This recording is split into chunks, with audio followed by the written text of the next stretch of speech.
சட்டப்பேரவை தேர்தலுக்கான வேட்புமனு தாக்கல் தொடங்கி இதுவரை 1042 பேர் வேட்புமனுக்களை தாக்கல் செய்துள்ளனர்.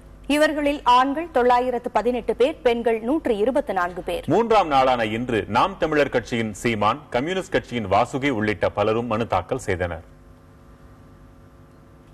தமிழக சட்டப்பேரவை தேர்தலில் கடலூர் தொகுதியில் போட்டியிட நாம் தமிழர் கட்சியின் ஒருங்கிணைப்பாளர் சீமான் கோட்டாட்சியர் அலுவலகத்தில் தனது வேட்புமனுவை அளித்தார்.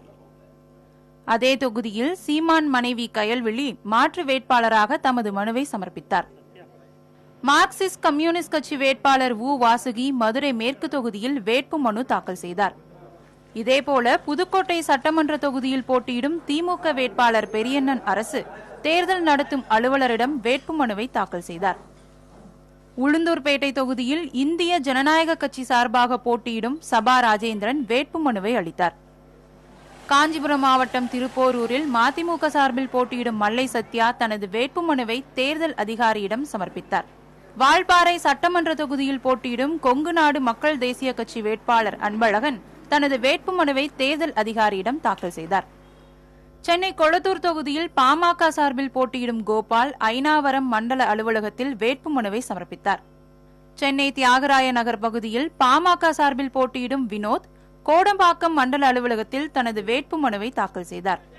பவானிசாகர் சட்டப்பேரவை தொகுதி பாமக வேட்பாளர் NR வடிவேல் தேர்தல் நடத்தும் அதிகாரியிடம் வேட்புமனுவை தாக்கல் செய்தார். பூவிருந்தவல்லி சட்டமன்ற தொகுதியில் திமுக சார்பாக போட்டியிடும் பரந்தாமன் வட்டாட்சியர் அலுவலகத்தில் வேட்புமனுவை சமர்ப்பித்தார். பழனியில் பாரதிய ஜனதா கட்சி சார்பில் போட்டியிடும் கனகராஜும் SDPI கட்சி சார்பாக போட்டியிடும் கைசர் அலியும் தங்களது வேட்புமனுக்களை தாக்கல் செய்தனர். புதுக்கோட்டை மாவட்டம் திருமயம் சட்டமன்ற தொகுதியில் நாம் தமிழர் கட்சியின் வேட்பாளர் வழக்கறிஞர் கனகரத்னம் தேர்தல் அலுவலரிடம் வேட்புமனுவை தாக்கல் செய்தார்.